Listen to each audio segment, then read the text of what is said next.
போடுவாங்கல்ல, ரசூலுல்லாஹ் ஆகுறதுக்கு முந்தியா இருந்தா கவனிச்சிருக்க மாட்டாங்க. அல்லாஹ்வுடைய தூதர் ஆன பிறகு அதுக்கு பிறகும் இந்த பெண் மக்கள்லாம் உசுரோட இருந்தாங்க. இருந்த காரணத்தினால ரசூலுல்லாஹ்வுடைய ஒரு மகள் ஜைனபு, இன்னொரு மகள் ருக்கையா, இன்னொரு மகள் உம்மு குல்சூம், இன்னொரு மகள் பாத்திமா, இவ்வளவுக்கு வரலாறு இருக்குது. ஆதாரப்பூர்வமான ஹதீஸ்ல ரெக்கார்டு இருக்கு. பாத்திமாவுடைய கணவர் யாரு ரெக்கார்டு இருக்குது, அலி ரலியல்லாஹு அன்ஹு ரெக்கார்டு இருக்குது.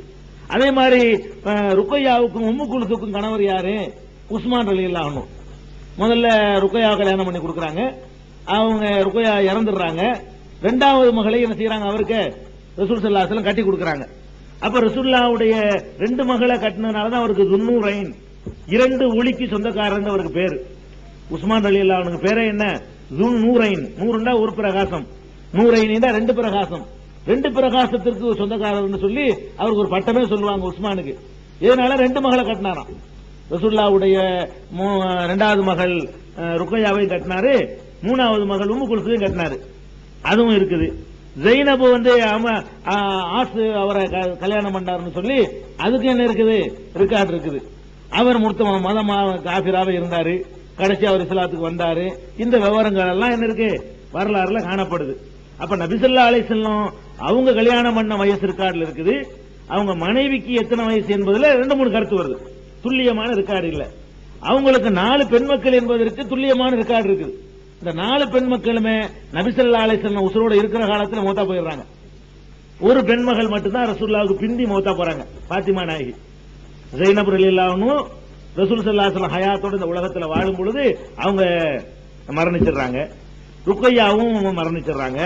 உம்மு குல்சூம் மரணிக்கிறாங்க. ரசூல் ஸல்லல்லாஹு அலைஹி வஸல்லம் அல்லாஹ்வுடைய தூதரா இருக்கிற நேரத்திலேயே. பாத்திமா நாயகி ரசூல் ஸல்லல்லாஹு அலைஹி வஸல்லம் இறந்து 6 மாசத்துக்கு பிறகு இறந்துடுறாங்க. அவங்களும் கொஞ்ச காலம் தான். அப்ப இந்த 4 பெண் மக்கள் ரசூல் ஸல்லல்லாஹு அலைஹி வஸல்லம் இருந்ததுல எல்லா வரலாற்று ஆசிரியர்களும் யோகவித்த கருத்துல இருக்கிறாங்க. ஹதீஸ்கள்ல அதுக்கு சான்று இருக்கு. 4 பொம்பளை பிள்ளை ரசூல் ஸல்லல்லாஹு அலைஹி வஸல்லம். ஆனா ஆம்பளை பிள்ளை எத்தனை, ஏன்னா ஒரு ஆம்பளை பிள்ளை உசுரோட இல்ல. ரசூல் ஸல்லல்லாஹு அலைஹி வஸல்லம் தன்னை ரசூல் என்று பிரகடனப்படுத்தக்கூடிய அந்த நேரத்தில் எந்த ஆம்பளை பிள்ளையும் உசுரோட இல்ல. அதனால என்ன வருதுன்னா பல மாதிரி சொல்ல ஆரம்பிச்சிட்டாங்க. சில பேரு 3 ஆம்பளை பிள்ளை ரசூல் ஸல்லல்லாஹு அலைஹி வஸல்லம் அப்படிங்கிறாங்க. சில பேரு 2 ஆம்பளை பிள்ளை தான் அப்படிங்கிறாங்க. சில பேரு ஒரு ஆம்பளை பிள்ளை தான்ங்கிறாங்க. இப்படி 3 விதமான கருத்துக்கள் இருக்குது. ஒரு ஆம்பளை பிள்ளைங்கிறது யாருன்னா காசிம். நபி ஸல்லல்லாஹு அலைஹி வஸல்லம் அவர்களுக்கு காசிம் என்று ஒரு ஆம்பளை பிள்ளை பிறந்தது ஹஜ்ஜா நாயகி மூலமா. அந்த குழந்தை சின்ன வயசுல இறந்து போயிடுச்சு. அதனாலதான் ரசூல் ஸல்லல்லாஹு அலைஹி வஸல்லத்தை அபுல் காசிம் அவங்களுக்கு ஒரு பட்டம் இருக்குது. ரசூல் ஸல்லல்லாஹு அலைஹி வஸல்லத்துக்கு கடைசி வரைக்கும் ஆயிஷா நாயகி, ஹதிஜா நாயகி எப்படி கூப்பிடுவாங்கன்னா அபுல் காசிம் தான் கூப்பிடுவாங்க. காசிமின் தந்தையே. ஹதிஜா நாயகி மனைவி இருக்கிறாங்களே, அவங்க ரசூல் ஸல்லல்லாஹு அலைஹி வஸல்லத்தை அழைக்கிறதா இருந்தா எப்படி அழைப்பாங்க, அபுல் காசிமே, காசிமின் தந்தையே அப்படின்னு அழைக்குவாங்க. அதே மாதிரி இந்த காசிமின் தந்தை அபுல் காசிம் என்பது ரசூல் ஸல்லல்லாஹு அலைஹி வஸல்லம் சொல்றாங்க, என்னுடைய பெயரை நீங்கள் பெயராக வைத்துக் கொள்ளுங்கள், உங்களுக்கு ஏதாவது காசிம் பிள்ளை இருந்தா உங்கள் அபுல் காசிம் சொல்லிக் கொள்ளாதீர்கள் அப்படி எல்லாம் ரசூலுல்லாஹ் தடுத்திருக்கிறாங்க. அந்த அளவுக்கு ரசூல் ஸல்லல்லாஹு அலைஹி வஸல்லத்துக்கு காசிம் என்ற பெயரில் ஒரு மகன் இருந்ததுக்கு சான்று இருக்குது.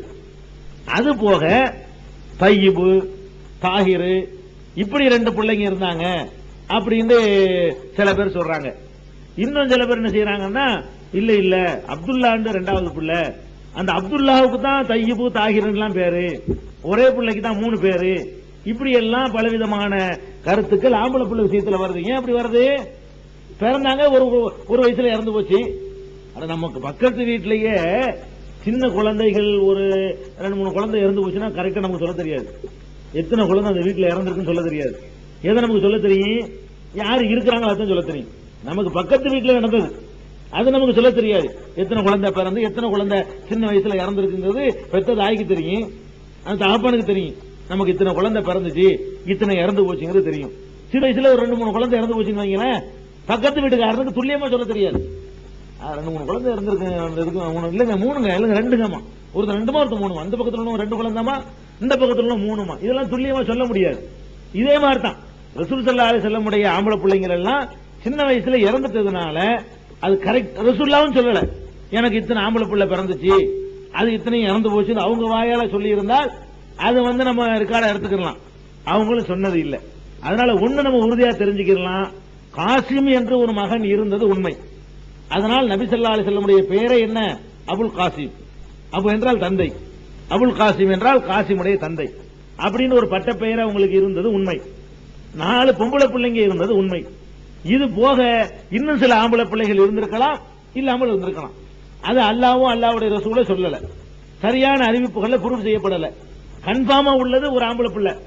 ஒண்ணுக்கு மேல இருந்திருக்க முடியாதுன்னு நம்ம சொல்ல முடியாது. இருந்திருக்கலாம், 2 குழந்தை இருந்திருக்கலாம், 3 குழந்தை இறந்து போயிருக்கலாம். அதுக்கு நமக்கு தெளிவான ரெக்கார்டு கிடைக்கல. அதனால அந்த விஷயத்திலையும் பலவிதமான கருத்து வேறுபாடுகள் இருக்குது. அதுகளையும் தெரிஞ்சுக்கணும். அது போக நபி ஸல்லல்லாஹு அலைஹி வஸல்லமுடைய 40 வயசுக்கு முந்தி உள்ள வாழ்க்கையில வேற என்னென்னலாம் கிடைக்குது, என்னதான் அவங்க வாழ்க்கையில நமக்கு தெரிய வருதுன்னு கேட்டா, சின்ன வயசுல விவரம் தெரிஞ்ச வயசுல இருந்து ரசூல் ஸல்லல்லாஹு அலைஹி வஸல்லம் ஆடு மேய்ச்சிருக்கிறாங்கிறது தெரியுது. 40 வயசுக்கு முந்தி என்ன கிடைக்கும் தேடி பார்த்தீங்கன்னா, 40 வயசுக்கு முந்தி அதை பண்ணாரு இதை பண்ணாரு அப்படி இப்படி ஒண்ணுமே கிடைக்க மாட்டேங்குது. 40 வயசுக்கு முந்தினதுல என்ன கிடைக்குது? கல்யாணம் பண்ணது கிடைக்குது, இந்த 4 பொம்பளை பிள்ளைய பெற்றது கிடைக்குது, ஒரு ஆம்பளை பிள்ளை பெற்றாங்கிறது கிடைக்குது, அதுக்கப்புறம் அபூ தாலிப் வளர்த்தாருங்கிறது கிடைக்குது, அவங்க அம்மா இறந்தாங்கிறது கிடைக்குது, ஹலிமாட்ட வளர்ந்தாங்க என்பது கிடைக்குது. வேற என்ன கிடைக்குது 40 வயசுக்கு முன்னாடி உள்ள வாழ்க்கையில் பார்த்தா? அவங்க சிறுபிராயம் எப்படி கழிந்தது என்று பார்த்தால் ஆடு மேய்ச்சிருக்கிறாங்க. ஆடு மேய்ச்சிருக்கிறாங்கன்னா கூலிக்கு, அதாவது சின்ன குழந்தையிலேயே தான் சுமையாக இருக்கக்கூடாது என்பதற்காக. இன்னொரு வீட்டில வளர்றாங்க, அபூ தாலிப் என்னதான் பெரியத்தாவா இருந்தாலும் இன்னொரு வீடு தானங்க, சுமையாக இருக்கக்கூடாது என்று கருதியதற்காக வேண்டி நபி ஸல்லல்லாஹு அலைஹி வஸல்லம் அவர்கள் ஆடு மேய்ச்சிருக்கிறாங்க. ஆடுகளை எடுத்துட்டு ஆடு இருக்கான்னு கொண்டு போய் ஆடு மேய்க்க போயிருக்கிறாங்க. அப்ப எந்த ஒரு பெரிய நாலேஜ் உயர்ந்தரமான பழக்க வழக்கமா அவங்களுக்கு வர வாய்ப்பு இல்லை.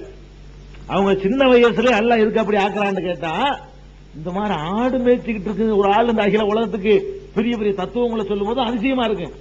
பெரிய மேல்தட்டிலே பழகி அப்படி பண்டிதர்கள், படித்தவர்கள், புலவர்கள், அறிஞர்கள் இவங்களோட பழகிட்டு ஒரு தத்துவத்தை சொன்னா பழம் இடம் பாது அது பேச வைக்குதுமா. இந்த அல்லாஹ் இவர் சொல்லுவது ஹக்குன்னு நிரூபிக்கிறதுக்காக வேண்டி அல்லாஹ் எப்படி வாழ்க்கையை உண்டாக்குறான்? தாய் தந்தை இல்லாம ஆக்க விட்டு, இன்னொரு இடத்துல சுமையா இருக்கக்கூடாது நிலைமையை உண்டாக்க விட்டு ஆடு மேய்க்க விடுறான் கூலிக்காக வேண்டி. அப்படி சொல்றாங்க. ரசூல் ஸல்லல்லாஹு அலைஹி வஸல்லம் சஹீஹுல் புகாரியில ஒரு ஹதீஸ் வருது, அல்லாஹ் எந்த நபியை அனுப்பினாலும் அவர் ஆடு மேய்க்காமல் இருந்ததில்லை அப்படின்னு சொல்றாங்க ரசூல் ஸல்லல்லாஹு அலைஹி வஸல்லம். அப்ப சஹாபாக்கள் கேட்கறாங்க, வான்ச நீங்களுமா? எல்லா நபியும் ஆடு மேய்ச்சாங்கன்னு சொல்லி நீங்களுமான்னு கேட்கறாங்க. அப்ப ரசூல் ஸல்லல்லாஹு அலைஹி வஸல்லம் சொல்றாங்க, ஆமா நானும் தான்.